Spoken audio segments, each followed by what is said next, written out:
Hello, this is a video to share with you, the volunteers, some ways in which you can encourage the kids of the Cherry Tree Club to eat healthy. Hey everyone, I'm Alex and I'm a senior studying global health and I'm really interested in pediatrics. Hey guys, I'm Akash. I'm a senior at Princeton. I'm studying computer science and I come from London, United Kingdom. Hey guys, I'm Melody. I'm a senior at Princeton studying public policy and I'm really excited to work with kids in nutrition. Hey guys, I'm Lauren. I'm a junior studying neuroscience and I'm really interested in pediatrics. We're all in a class with Professor Notterman studying children's health, and for our CBLI project, which is the community-based learning initiative on campus, we decided to focus on healthy eating habits because we think it's really important at a young age that children learn about it. So we spent a day at the Cherry Tree Club, and here are some tips that we think may be beneficial for you guys.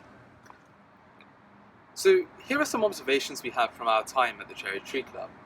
So as you well know, kids are really fussy when it comes to trying new foods. Something which we found helps is if you separate foods on the plate, so don't try and make a kind of fancy casserole or anything like that. It also is really good if you try and grate or mash vegetables into pizzas, pastas, soups. It really helps if you take big chunks of meat, put them into little pieces which are easier for the kids to chew. And there's a lot of other little tips which you can do. In general, introducing as much creativity into the food as possible is a surefire way to help kids be more excited about what they're about to eat. In terms of things to avoid, there's just two real things. One, for the Cherry Tree Club, many kids aren't allowed to eat pork, so if you can avoid that, so much the better.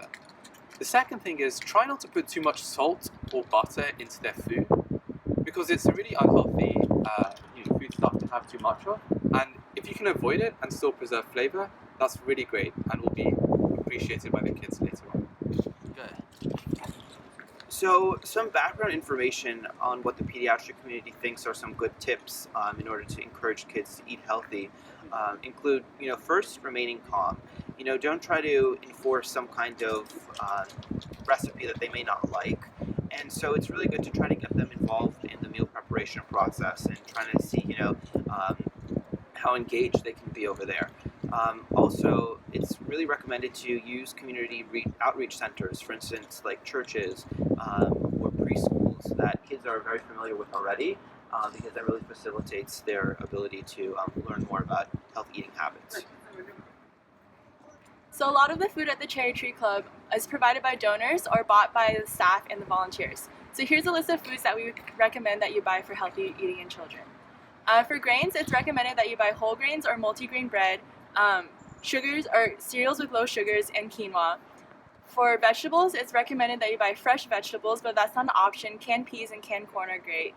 For fruits, it's also recommended that fresh fruits of any sort, so apples, bananas, peaches are all wonderful. Applesauce with low sugar and dried fruits are also wonderful. For proteins, stick with lean meats. Poultry such as chicken and turkey are great, and beans are also another good option. And then lastly, for dairy, try to buy skim milk or soy milk. Yogurt and frozen yogurt is also a great alternative for ice cream. And another helpful tip for drinks, stick away from soda and other sugary drinks and provide water or 100% fruit juice. And one last thing we wanted to include were some recipes that we thought would be really awesome to try with the kids, and also simple and also nutritious, of course. So a couple examples include ants on a log, and part of this snack that's really great is that it has a protein, which is peanut butter, a vegetable, which is celery, and a fruit, which is raisins. And so in order to make this, you just chop the celery up into kind of snack-sized portions, and you fill the crevice of the celery with peanut butter, and then top it with raisins, and you have ants on a log. Another great example includes apple cookies. And in order to do this, all you need to do is get an apple, wash it of course, and chop it into circular slices, and afterwards coat it with peanut butter and sprinkle granola on the top, and there you have cookies. A final great suggestion includes yogurt parfaits. Not only do these sound really fancy, but they're also nutritious. Greek yogurt is a great protein, and granola is a wonderful source of whole grains, and fruits, of course, are really healthy. So in order to make this recipe, all you need to do is scoop preferably plain or fat-free Greek yogurt into a bowl, and cover it with some granola and some fresh berries. We hope this has been both helpful and healthful in giving you some background research as to the pediatrics involved and when you go in what you should know. We also hope the observations on volunteering in the kitchen and how to prepare food in the best way have been helpful. I also hope that you've learned some good food guidelines on what to buy for grains, vegetables, fruits, proteins, and dairy. And lastly, we hope that some of the recipes we've included have been helpful as well. To share this information with you, we've created a pamphlet, which hopefully Wendy will give to you shortly. Thank you for watching. Thanks.